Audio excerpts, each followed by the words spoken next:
I'm very pleased to introduce Dr. Michael Burdett, who is a research fellow in religion, science and technology at Wycliffe Hall, Oxford, is a member of the Faculty of Theology and Religion at the University of Oxford, and is a visiting fellow at the University of St Andrews. Before becoming an academic, Michael worked in aerospace and robotics industries for several years, working with a firm that had contracts with, with NASA and JPL. Thank you.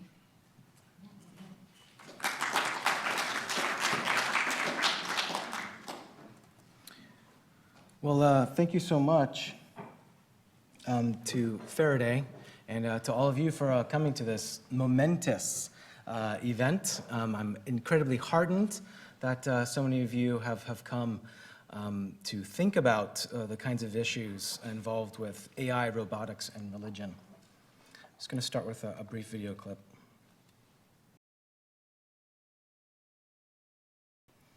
Well, Spike Jonze, the director of such films as Being John Malkovich, Adaptation, and Where the Wild Things Are, won an Academy Award for this very film, Her, several years ago. In the film, Joaquin Phoenix's character, Theodore Twombly, as you've just heard, purchases a new computer operating system, an OS-1 that claims to be the first artificially intelligent operating system of its kind. The advertisements say it's not an operating system, it's a consciousness. The advertisements say Theodore is a lonely man. He's in the middle of a divorce, and his social life is rather pathetic. Throughout the film, Theodore becomes deeply attached to the artificial intelligence voiced by the sultry Scarlett Johansson, who goes by the name Samantha, and eventually he falls in love with it. What's interesting is we pity Theodore initially in this film. His life seems unrelentingly boring, unbearable, and even groundless. He's got this job where he has to create personal cards for other people that don't actually want to make the cards themselves. Yet we are a captivated audience by the end of the film and have even been moved by Theodore's personal transformation through his relationship with Samantha, the artificial intelligence. Well, the plot may seem far-fetched or even outlandish to those who haven't seen it yet. Yet Spike Jonze, the director, seems to be tapping into some issues that are becoming increasingly significant in our time. What makes this film, Her, such an interesting film in this genre is the way it teases out our inherent ambiguity of how we are meant to feel about Phoenix's relationship with the artificial intelligence. It seems out of place for him to have such a deep attachment, to love this artificial intelligence. But perhaps we are meant to believe the ends justify the means here, because the loving relationship has led him to a place of healing and supposed personal thriving. Well, none of this is new. We've been talking about relationships with non-humans in science fiction for ages, from the Terminator films to 2001: A Space Odyssey to Blade Runner. But now we can ask Siri questions on our iPhones or talk to a bot online. Artificial intelligence and robotics keeps getting more advanced, and people today are relying more and more upon them. It's like, in some ways, this Her film come to life. What do we make of those relationships? The sheer sophistication of these artificial intelligences invites us to ask tough questions, such as, what constitutes a person? Is this a category reserved only for human beings? Must a person even be biological? And as the title of my presentation indicates, can we say you to artifacts? So things that are non-biological kind of furniture in the world, artifacts. Can we say you to them? Well, up front, I need to clarify some terms I'll be using throughout our time together. I'll be utilizing two concepts, neologisms throughout this presentation that has a strong heritage in theology and philosophy in the last century. And they find their strongest proponents in the work of Jewish philosopher Martin Buber. Buber contends there are two ways one interacts with the world. The first is the supposed I-it relation. In the I-it relation, one encounters the world over and against it and is characterized by objectification, functionalization, and use. The other neologism is that of the I-thou, or the I-you. This relation, first and foremost, is a dialogue, a face-to-face encounter, where one's attention is entirely taken up by this you, this other. There is nothing but that.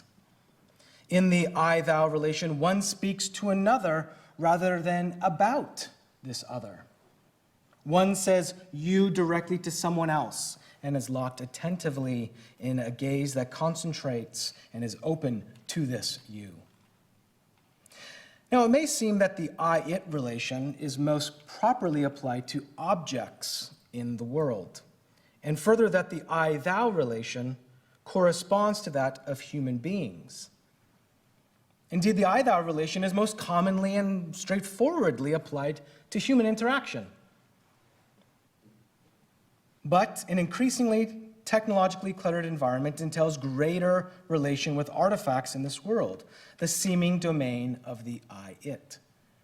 Yet many proponents of the I-thou tradition have expressed that the I-thou relation need not be limited to just human interaction. It has been used as the basis for a proper understanding of the divine.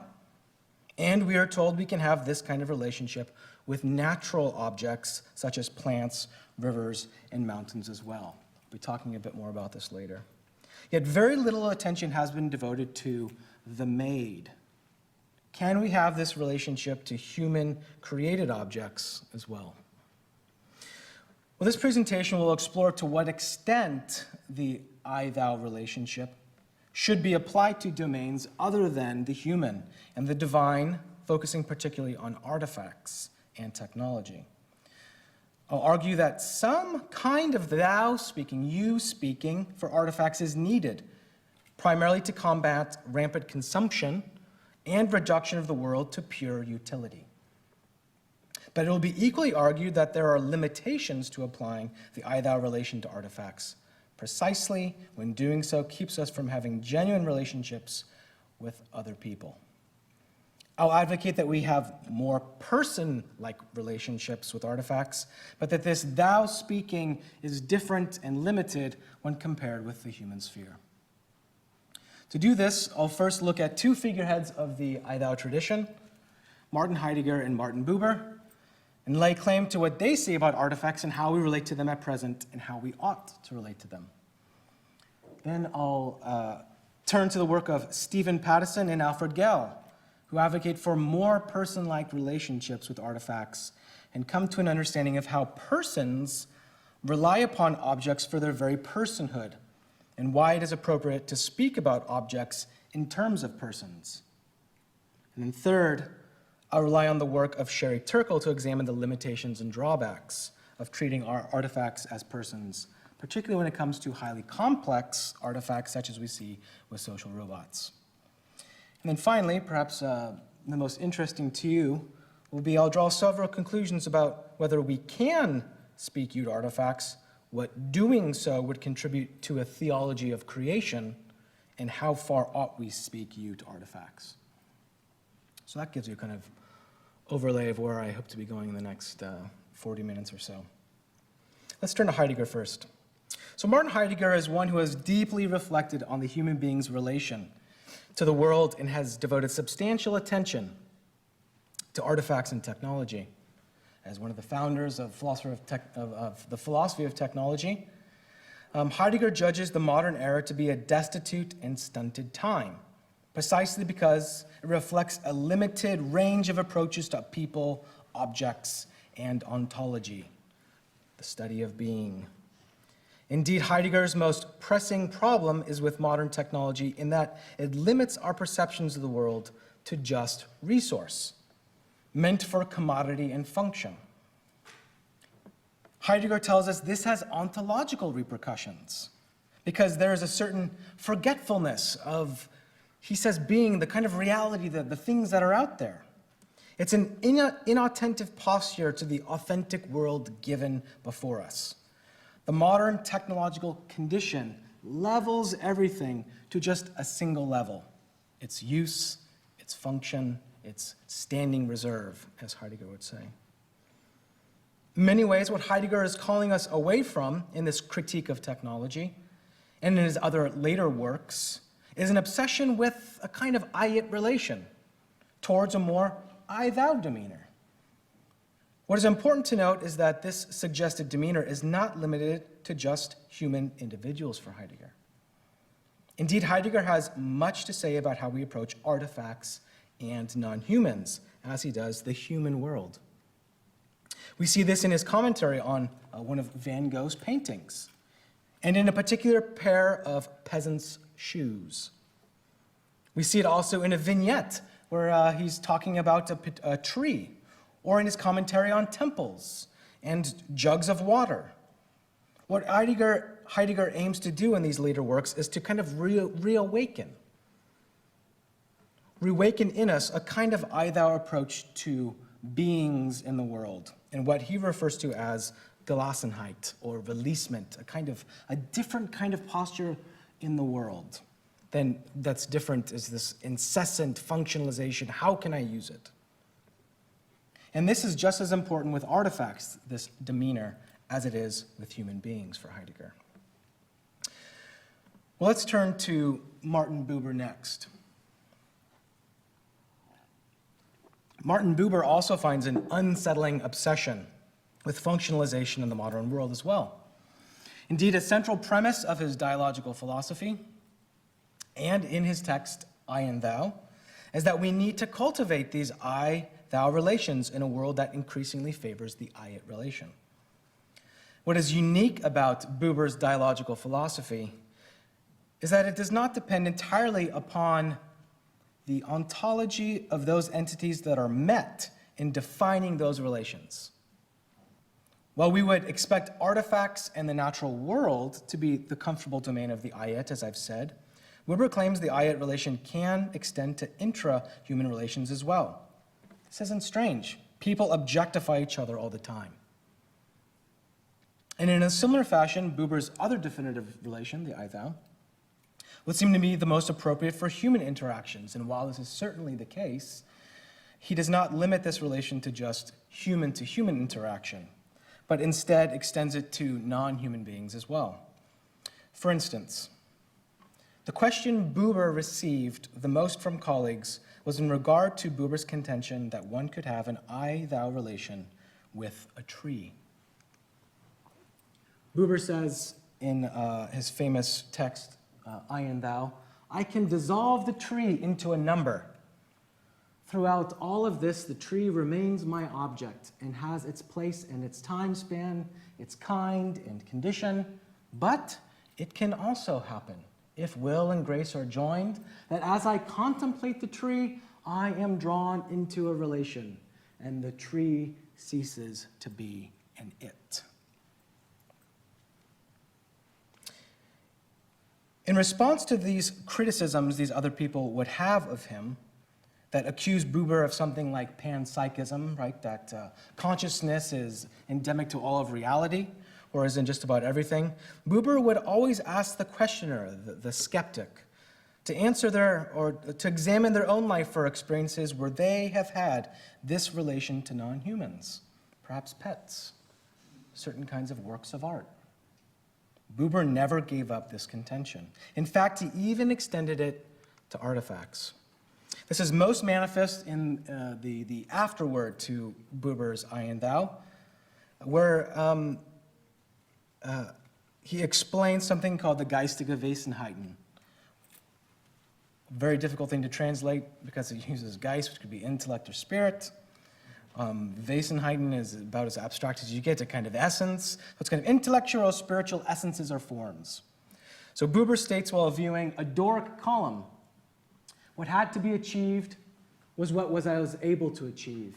To confront and endure this spiritual form, the geistige Wesenheit, there that had passed through the mind and hand of man and become incarnate. Does the concept of mutuality disappear here? Mutuality, the I thou. It merely merges into the darkness behind it, or it changes into a concrete state of affairs, coldly rejecting concepthood, but bright and reliable.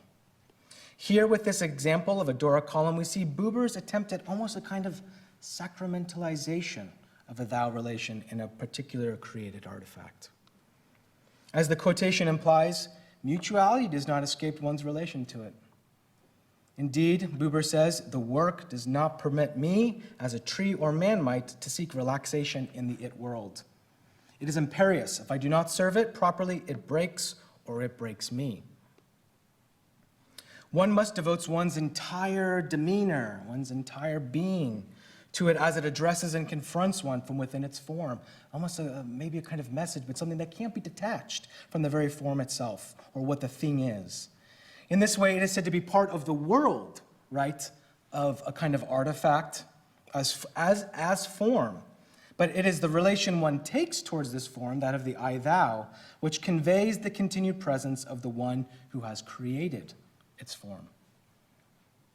Well, what these figureheads of the I-thou tradition have intimated is that our increased contact with artificial entities and our functionalizing demeanor towards them makes a renewal of you-speaking imperative in the modern world.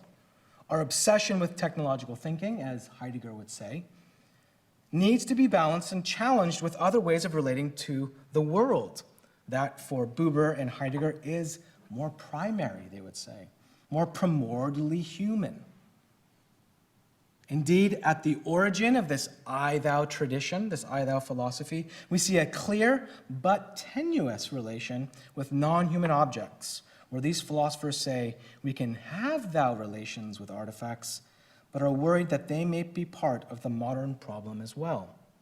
This is why our treatment, how we approach said artifacts, requires serious consideration and deep discernment in our modern age. So this isn't just an issue we're having with today.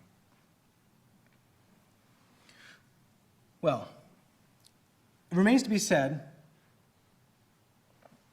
how we can have thou relations with artifacts. Intuitively, doesn't thou speaking, you speaking, saying you to something depend upon some kind of interlocutor, some kind of other robust agent with intentions? Doesn't it depend upon it being a person? Stephen Pattison doesn't think so. He maintains that we ought to have more person-like relations with artifacts in the world. In Pattison's text, Seeing Things, Deepening Relationships with Visual Artifacts, which arose out of his Gifford lectures in 2007, he argues for more robust and nuanced relationships with artifacts like these philosophers we've already addressed.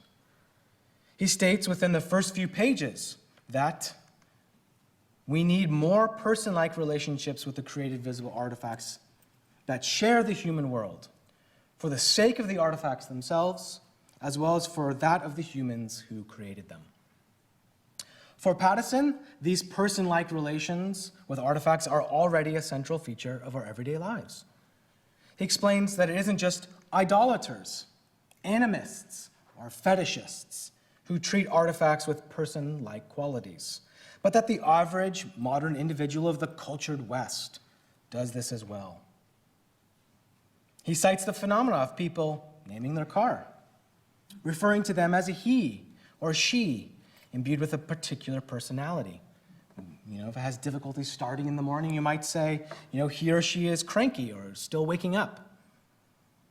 Corporations have been tried in the court of law as persons with particular legal rights. And entire sections of the population now claim that buildings, wildernesses, or rainforests can be attributed with certain rights like human beings. Pattison goes so far as saying that some animals and objects are treated as though they have more importance and voice than some humans. The Mona Lisa is allotted more interest, respect, and resource than most African children. The latter die in the thousands, while the Mona Lisa has money and attention lavished upon her/it. Well, as anthropologist Alfred Gell maintains, this is an entirely normal behavior of human beings, where our personhood does not end at our skin. He advocates for a distributed sense of personhood, where human beings imbue themselves in the network of objects they create and interact with. Gell calls these idolata. And these bits of the extended person enjoy an independent life outside of the embodied person. Of course, we see this phenomenon in religious contexts with things like relics and icons, where the presence of the person is strongly connected with the object.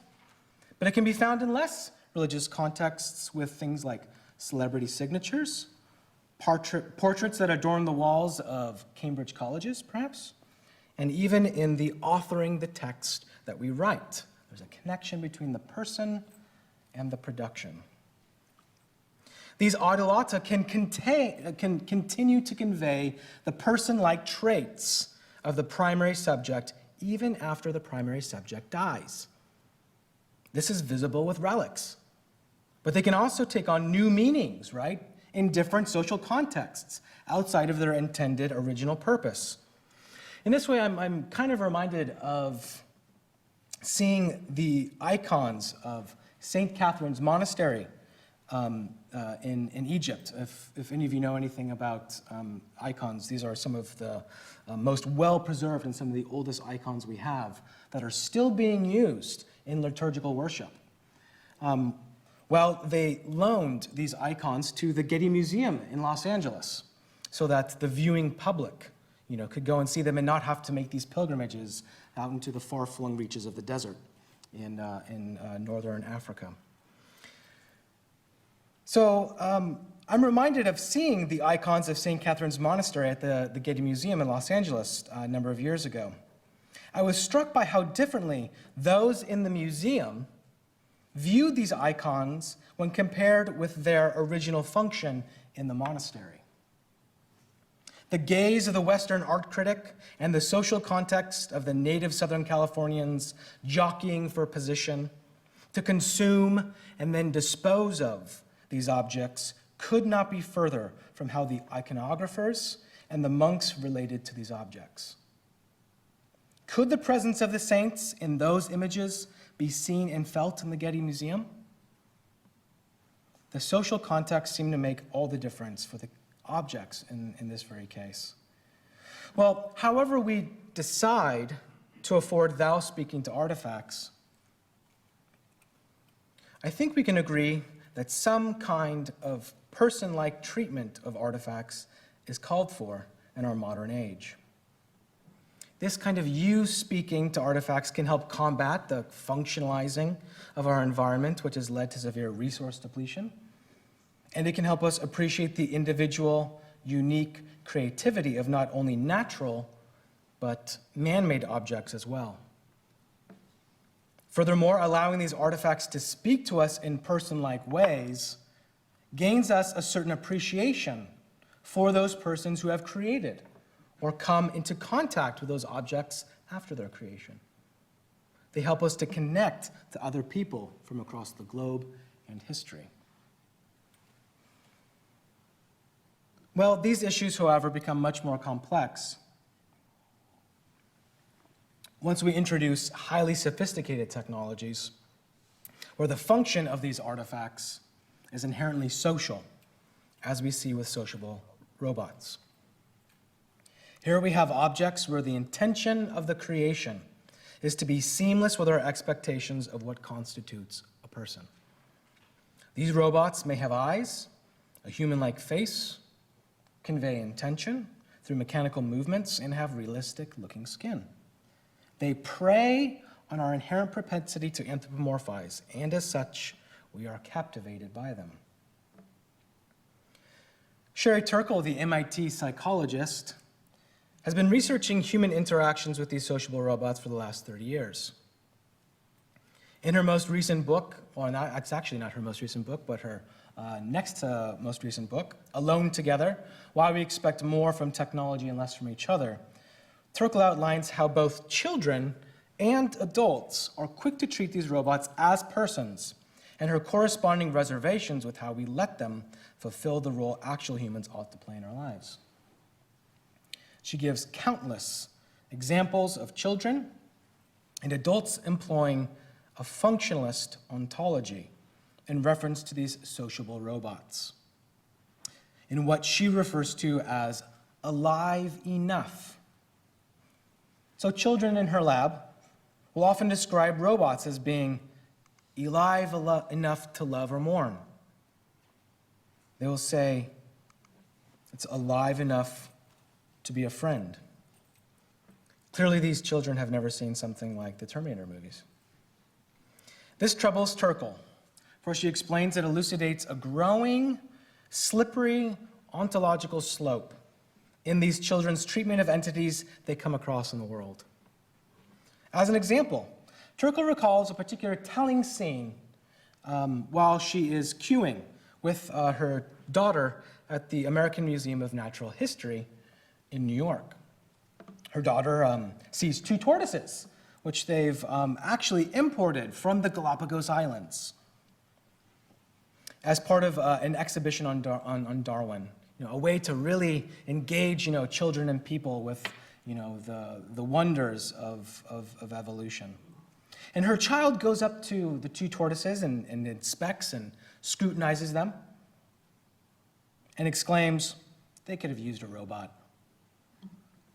Turkle comments that after asking many other children whether they cared that the two tortoises were alive, she concludes that for them, in this context, aliveness seemed to have no intrinsic value.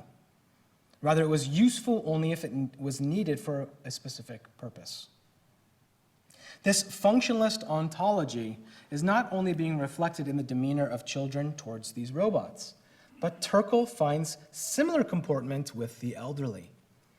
Her research takes her to nursing homes, where she will leave for several weeks one of 3 sociable robots that have been on the market. And she finds at first that the elderly are very suspicious of these objects and don't know what to do with them. But by the end, after a few weeks, they have named the robot. They ask to keep it and become severely attached to it. Many describe that they feel less lonely and explain that by the end, they are telling the robot their deepest feelings, fears, and memories. They feel very intimate with it. While many robotics experts Turkle encounters speak toward the overall benefits of these sociable robots, they can be used to aid the ailing and the elderly. They say it combats loneliness, and surely that must be good, and that they can take care of our children. Turkle is worried that this underlying functionalist ontology has led to human beings compromising their authentic human experience of real relationships with each other. She says, "We seem determined to give human qualities to objects and content to treat each other as things." She tells us that we prefer these less risky and artificial relationships with robots precisely because human relationships are messy. And when it comes down to it, we can have ultimate control over the robot and end our interaction whenever we feel like it, whilst still getting that feeling of intimacy that we so want out of it. Sociable robots give us the feeling that we are being intimate without the risk of a genuinely robust and reciprocal relationship. That's what Turkle says. Well, returning to one of the first questions in this essay, can we say "you" to artifacts? In agreement with Pattison, I think I propose that we can, that we do, and that we ought to do it more. But, joining with Turkle, I think there are serious limitations, pitfalls, hazards to be avoided in doing so, particularly when these I-thou relations with artifacts replaced more robust I-thou relations with other persons and higher agents. As I said at the beginning of this presentation, I was going to say a few words about what I think this means, or could have serious import for a theology of creation. Let me explain. The rapid proliferation of technology in human culture across the globe shifts our concepts of our world and indeed a theology of creation. Eugene Stormer and Paul Crutzen introduced the term the Anthropocene. We've had several people mention this already in our talks. Into modern ecology, this term, Anthropocene and modern ecology, as a way to delineate how human beings have irrevocably transformed the earth and its ecological system. It is rather telling how drastic and far-ranging human influence has become when those who study the very biological and material reality of something so large as the earth calls for a new geological epoch based on an organism so small as the human being. But the Anthropocene, this term, also signals a conceptual crisis that relates to what I'm trying to say here about technology and creation. Bill McKibben has observed what he calls the end of nature, the erosion of the notion that nature stands as a static given entity, independent of human activity. Indeed, those things we might call natural today would be entirely shaped by human effort and input. Denying so would mean living in a pipe dream. The cracking of the human genome and the rise of the biotech industry similarly announce that the human sphere and sequestered nature are not, and probably never have been, hermetically sealed entities. But what does this have to do with a theology of creation? Because our intuitions about creation take their cue from nature, we very rarely see ourselves as part of that creation, and when we do, it is often to invoke our relative difference from it. A theology of creation that internalizes this blurred boundary between nature and human initiation opens up the possibility of recognizing technology as an important component of creation. In short, seeing the artificial in the ways I have been suggesting expands our sense of what constitutes creation. The ecological, biological, and terrestrial bias of creation needs to be tempered with the overlooked components of creation. In this way, I share with someone very similar, David Wilkinson, the criticism that current eco-theological views of creation are stunted, that they are not broad enough to include non-biological, or as he intimates, non-terrestrial elements. We are happy to acknowledge trees, lakes, and animals as part of God's creation. Just look at the images that adorn praise songs in evangelical churches today. But are we so inclined to include images of bridges, cars, and computers? Romantic views of nature as unadulterated and pristine landscapes still dominate our prima facie, our initial sensibilities when it comes to creation. But why this privileging? Are not artificial entities crafted by human and ultimately divine hands? Ought they spur us to praise God's goodness as other creatures and features of creation clearly do? Shouldn't they be deemed just as valuable in the kingdom of God than biological or natural elements of creation? Don't these objects deserve to be seen as part of creation? Cultivating person-like relationships with objects ascribes greater theological status to the made. So that's one of the things I'd like to say, how it contributes to a theology of creation. Well, in closing, I'd like to address probably what's on all of your minds, which is the ontological issues which haunt my conclusion. In short, if we contend that certain objects can convey and carry certain person-like qualities, are we willing to say that the object, on its own, apart from the primary subject, ought to be related to as a thou? And in a related way, what meets us in an I-you relation with an artifact? Is it the person who has encapsulated a certain part of themselves in this object? Or does the object itself have its own separate, unique personhood? In other words, how far ought we say you to artifacts? Well, for the figures I've drawn on here, it is clear that these objects gain their person-like qualities from a primary agent.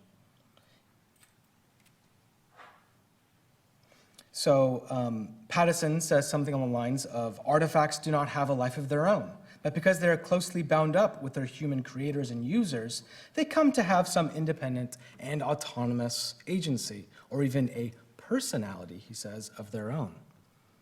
But others are more willing to accept more robust agency and independent personhood in complex artifacts. For instance, certain artificial intelligence proponents and posthumanists are entirely willing to contend that personhood ought not be limited to just organic species. They contend that human beings are not qualitatively different from other intelligent species, or even other artifacts such as complex artificial intelligence. The difference is merely the degree of organized complexity. Whether this occurs in utilizing a carbon substrate or a silicon one, the end results are the same: a person with complex behaviors, memories, intentions, etc. There are all kinds of really interesting arguments on the other side, and we've heard many of them here. Peter Singer's accusation of speciesism is instructive and can be applied here in a certain way.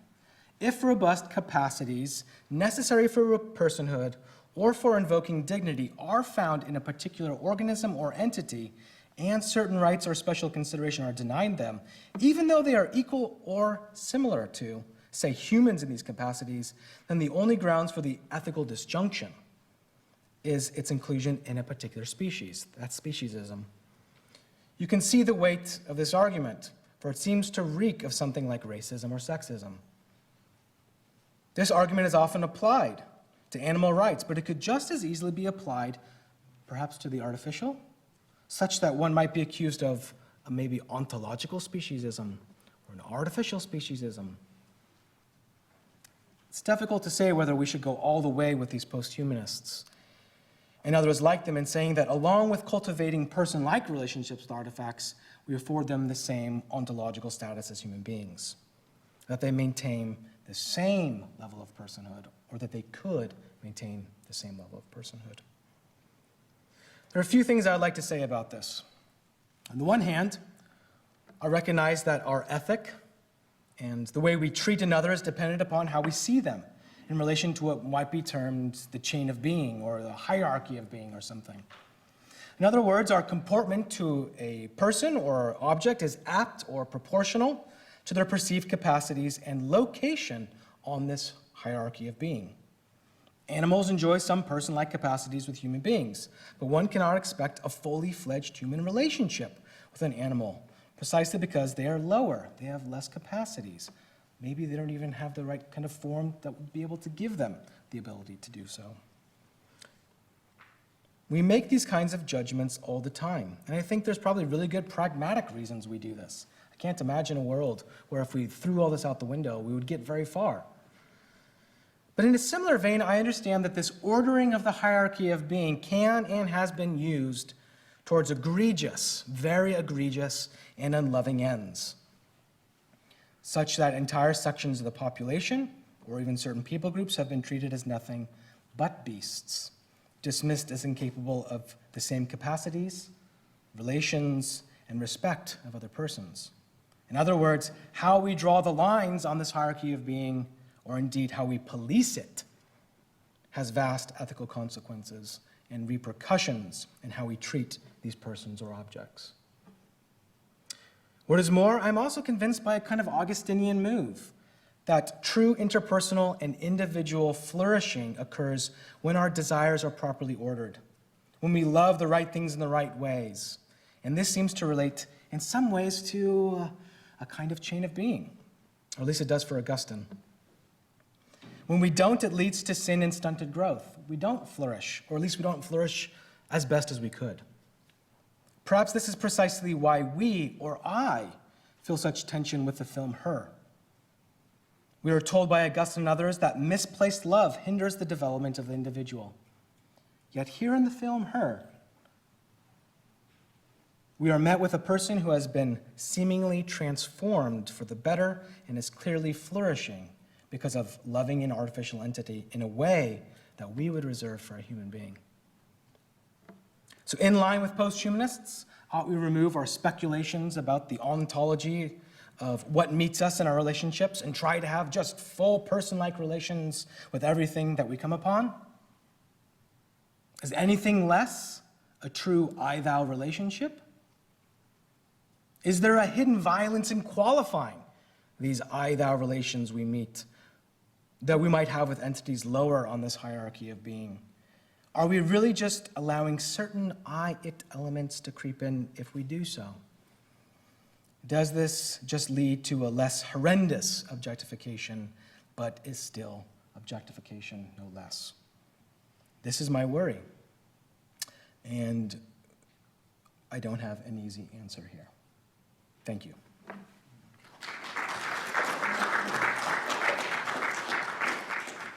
In fact, it might be better to say I don't have any answer here, rather than an easy answer. I hope you have some answers, because I'm sure we have some questions. We have about half an hour for questions. So, thank you very much. Yeah. I have a question regarding Stephen Patterson's view. So his idea, if I understood it correctly, was that deeper relations was good for both humans and the artifacts. I got why it was good for humans, but not why it was good for the artifacts. Yeah, I think it was essentially what I was saying. Because we have this obsession with objectification, a kind of consumptive model of the way that we engage with certain kinds of objects in the world. You know, and that's modeled for us. I mean, it's to such a case that when we want to say, no, you know, we shouldn't objectify objects, that seems strange to us. Well, part of it's because it is so embedded in what we think. And I think it's more of a pragmatic move for him to say, consumption needs to be fought. And this is one of the ways I think we can be much more aware of the objects around us, because they carry much more meaning and a certain kind of sacredity, whether religious or even secular. But there's a sense in which, because they have this deep attachment either to others, they convey certain kinds of qualities from a person, therefore they deserve greater justice, I think, and consideration. So I think it's the objectification. And I imagine there's ecological concerns there as well. Yeah, so I get that with nature, but Yep. maybe not, you know, with a car or Yes. a fridge, you know. Yeah. I totally get it. Yeah, I don't know why it's well, perhaps it's just because, it's recognizing the inherent worth in the object itself, which seems to be good for the object. So instead of it being thrown away, destroyed, like something, if we see it as a good, that object is recognized for the value that it has. It might even be something, he's a theologian. It could be because we recognize that it is a creature in the sense that it has been created. It has being. So perhaps that's also what he's getting at as well. This might follow on, actually, perhaps from that previous question. When you were talking about an I-thou relation to objects, I found myself thinking of the German notion Einfühlung, which is to feel oneself in the other, which originally grew out of aesthetics, to feel oneself in an object, in the perceived object, or in an architectural experience, an aesthetic experience. And then it got taken up in regard to psychology and translated as empathy. So, and so we have Merleau-Ponty talking about this idea of feeling oneself in the other. But the interesting thing to me has always been this distinction that is not talked about. When I feel myself in an object, then the object does not resist, I don't think, my feeling of myself in it. But I may think I have an empathetic bond with another person. I'm feeling myself in the person, and that creates empathy. And the other person may, in fact, resist that and say, no, you have no idea. You know, you think you have an empathetic bond with me, but you're just projecting onto me. So that there's the capacity for resistance to that to that relationship that I have assumed to exist. And I wonder if you would talk about that in terms of a difference between sort of object relations, that's a tricky term, and human relations. So is what you're saying essentially that empathy has,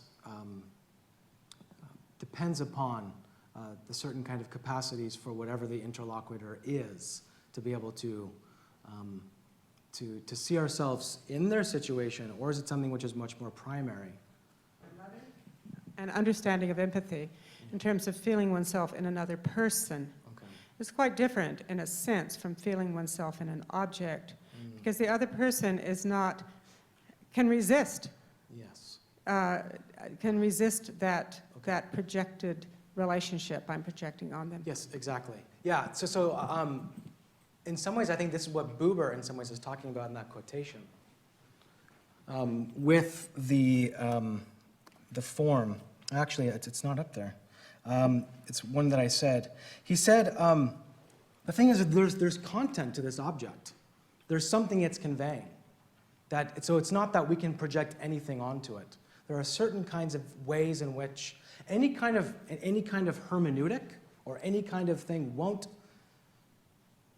it will resist certain types of interpretation or certain types of projection onto it. And I think that's something that Buber in some ways is trying to get out in this particular quotation. I'll read it again. Yes, he says, indeed, Buber says, the work does not permit me, as a tree or man might, this is interesting, to seek relaxation in the it world. It is imperious. If I do not serve it properly, it breaks, or it breaks me. So I think there is a kind of resistance to it. Now, whether that resistance is something which finds its origin in another person, which is somehow embedded, perhaps part of its image, right, into the form itself, but I think it's probably the form, the person-like characteristics of the form which resist, I think, a particular way of looking at it. Which in some way, I mean, this has really interesting views, or could have interesting importation into the hermeneutics of art. Can we just interpret anything any way we want? Absolutely, completely. And so I think there is a certain kind of resistance in the same way. It's just that you might not have the agent there to be telling you that I'm resisting it. You know? Okay, questions here. I appreciate and understand what you've been saying, but I do wonder about the ability in humans to idolize, to become idolaters. And I wonder what you would say about that. I think that's the I-it relation. In fact, that's almost exactly what Buber says is idolatry, is having an I-it relationship, particularly with God. So it's, in some ways, that's kind of what he would want to say, is idolatry is allowing to see one's own self and what one wants out of something, rather than letting what is there before us convey itself to us. And that's what typifies the I-thou relationship. So I think that's what Buber would say, is absolutely. Idolatry is the complete opposite of having an I-thou relationship, whether this is with a human being, with God, or with an object. John? Can I change the subject a bit and go back to the film Her? Yeah. Because this made a huge impact on me, and I don't totally understand why. But and incidentally, if you haven't seen the film, I strongly recommend it. I mean, it's got a slightly tacky phone sex scene, but apart from that, it's... but also is pretty important to the film. It is important to the film, yeah. You're absolutely right, and to some of the things that Prince Andrew said. What I found myself at the end of the film, with a sort of poignancy, I found myself thinking, wouldn't it be absolutely amazing where everywhere I went, there was this wonderful, funny, sensitive, amazing person who was with me wherever I went, who was sharing, who was immaterial and yet utterly human. And then, of course, I realized that this is a profoundly Christian idea.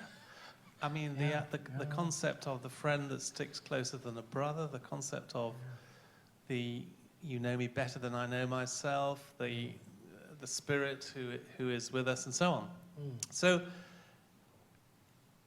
I think that film therefore concentrates this idea that this is in many ways the simulation of a profound spiritual idea, and at one level is profoundly attractive, but also intuitively concerning. I mean, what's your reflection on that? Yeah, I know. In some ways, this might go back precisely to is that essentially then idolatry, because it is setting up precisely what is meant to be for God, is something which is actually about self-enclosure in a lot of ways. I mean, I found it. I mean, one of the most uncanny things about the film is that it's not something which is on his phone that he sees, but it's something that he plugs into with his ear. It's a voice in some ways. And I remember Malcolm Gladwell recently said that people don't feel with their eyes, they feel with their ears. And there's something about that that's very visceral. Who is it that does This American Life? Ira Glass has said, like, people will only cry during radio programs. I mean, it happens all the time, because of that kind of intimacy that's involved. And I think it also does something because it shows is this actually getting beyond his skin? It's that close to him, And I think it's toying with that in a lot of ways. And I think that's what also makes it a question of, is this a genuine other? I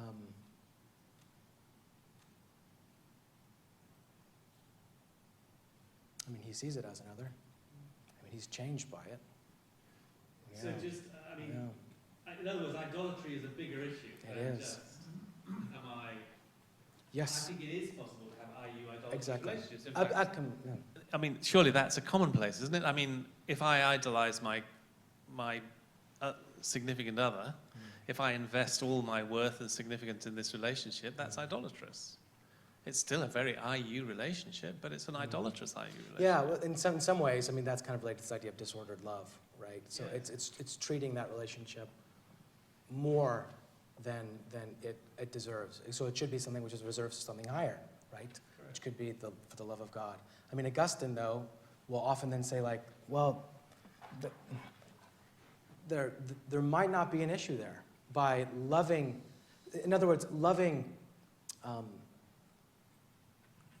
another isn't in place of loving God, but one loves God through others. This is precisely Buber's point, is that they aren't necessarily mutually exclusive.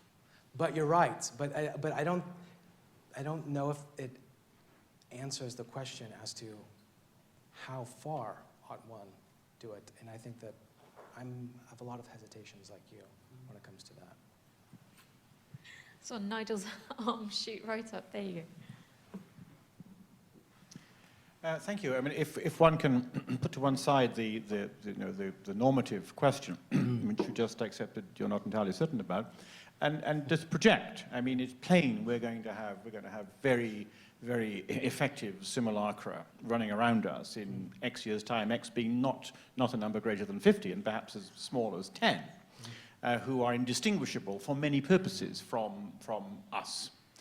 How are we going to handle? What's your sense of how we are going to function?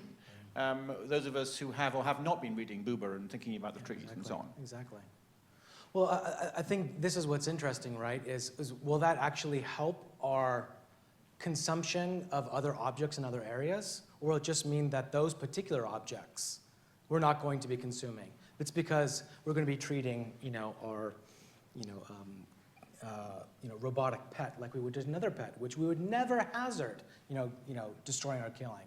Will that actually have an influence on, throwing away the material that I, get with the packaging from my food?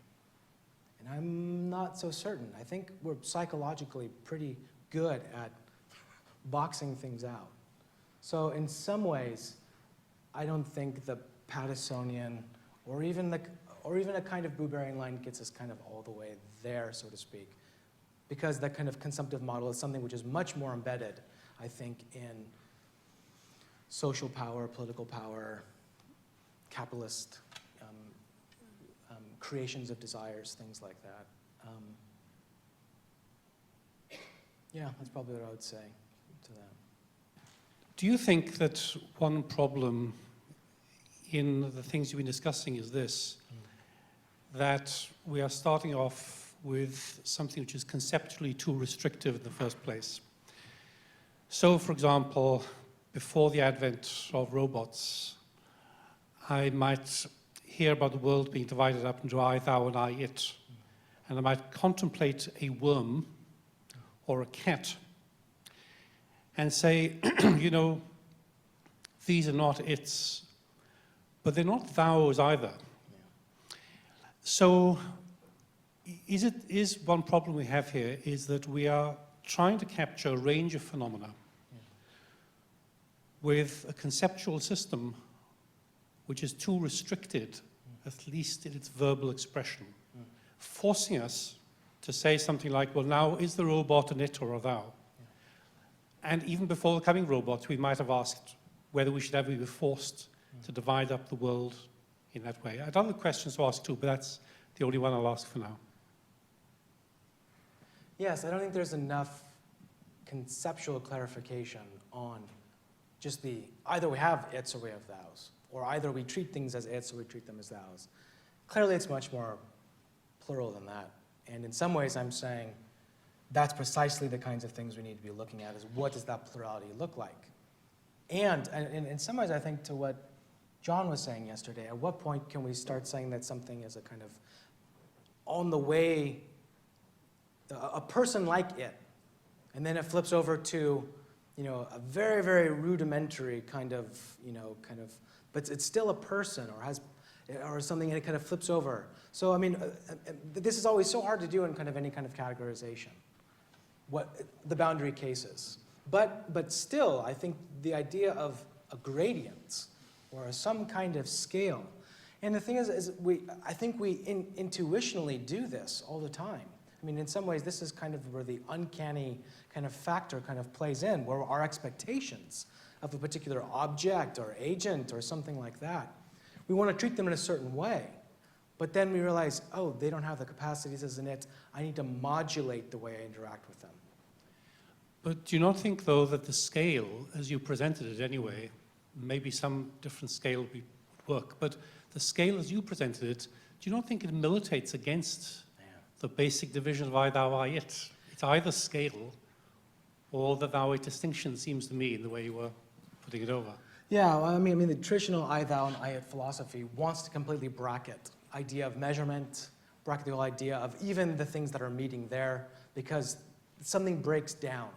But I think there is a way in which I treat, well, not only this, but in some ways, this was kind of Derrida's criticism of someone like Levinas, that we have multiple others that we meet, and these others are different from each other, and they have different capacities and have different I-other relationships with other people. And we have responsibilities in that kind of corporate, level. But I think I'd probably take issue then with Buber and say that, no, there are different types of thou relations. And that can still be as robust for what you want. Well, and in some ways, I think you might want to even say something like that with the divine, surely, but he himself would want to say it's not an exception, but it's a model, that's similar. Yeah, so I think even he inherently would have something.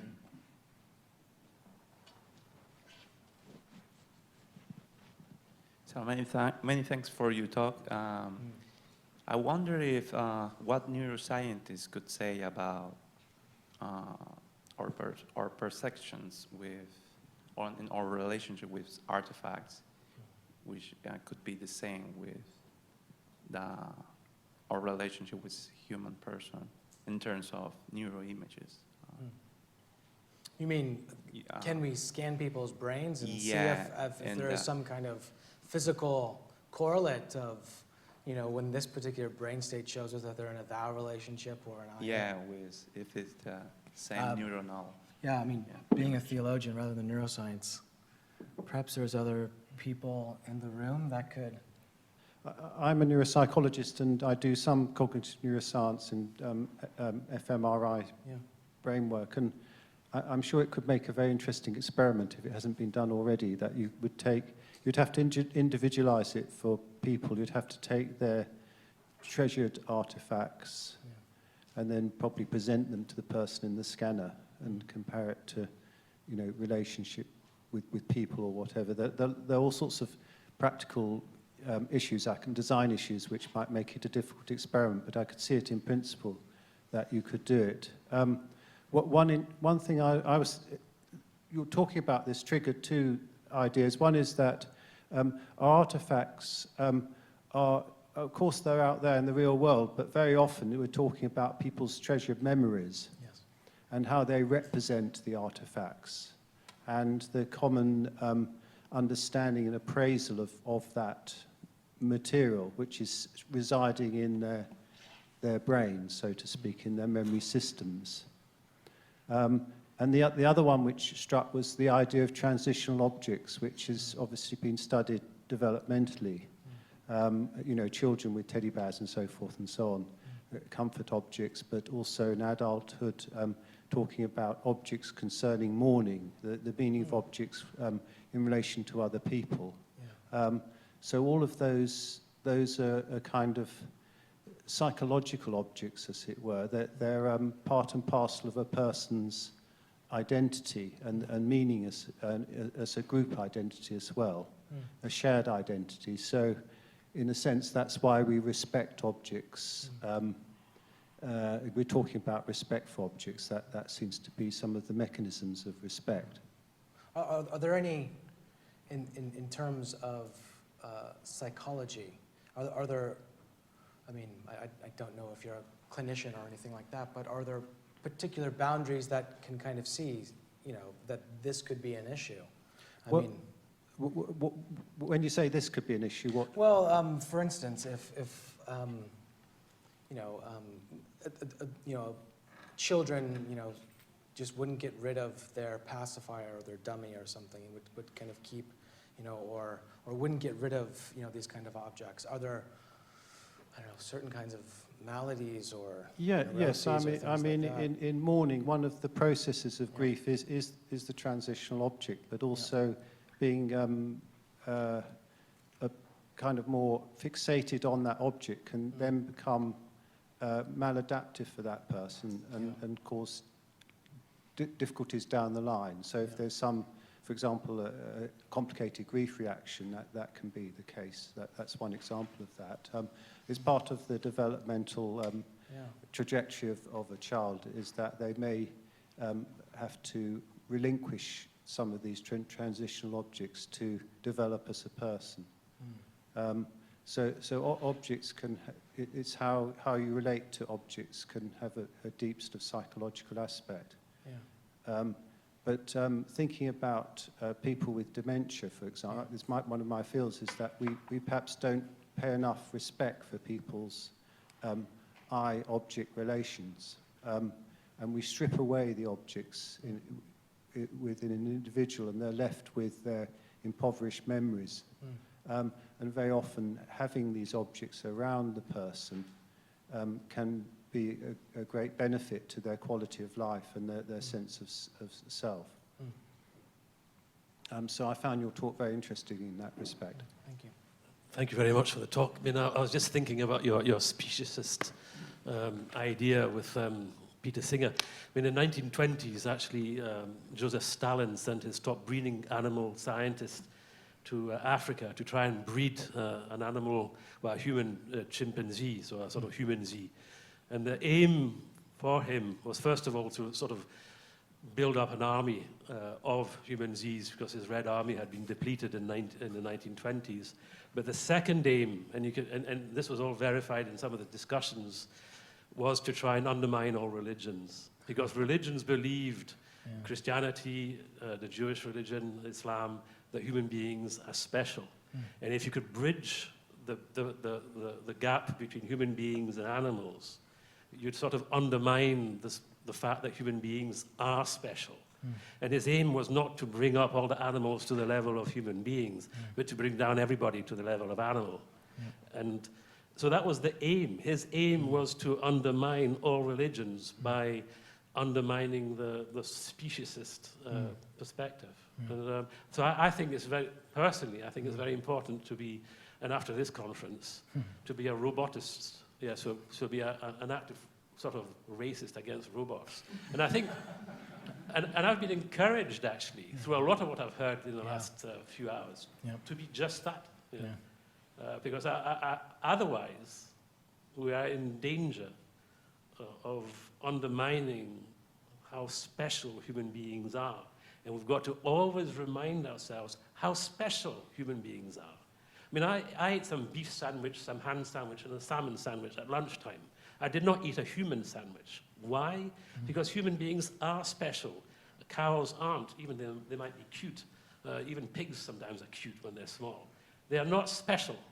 Human beings are special. And we've always got to remind ourselves of that. Otherwise, we're stuffed.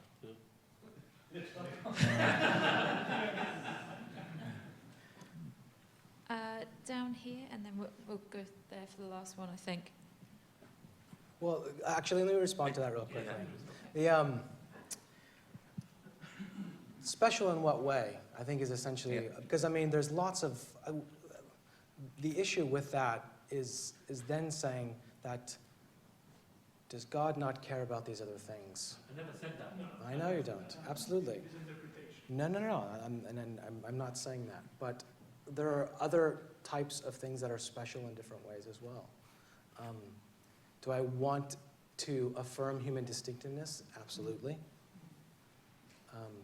And do I think that actually the sciences actually show us that human beings are still distinct? Absolutely. But we're also finding that animals themselves are much, much more interesting and deserving of greater respect than we ever have. And so that's what I'm trying to respond to as well, is the kind of consumptive artifact demeanor that we have in the world. And that if that means then recognizing the way that other types of person-like qualities are embedded in them, because we recognize, guess what? They're part of creation too. And that's important for us to recognize and understand. And you say that you're special and the beef sandwich isn't, but it's an hour since you had that beef sandwich. It's getting special now. And there's Soylent Green for dinner as well. I mean, that does in a sense tie into something that I think you were saying about idolatry towards the end and the dangers of idolatry. But you identify that we can love God through others, and perhaps by extension through creation. In fact, you might want to say that that's the only way that we can love God, through others and through creation. And the idea, the concept of idolatry is, I think, not so much about the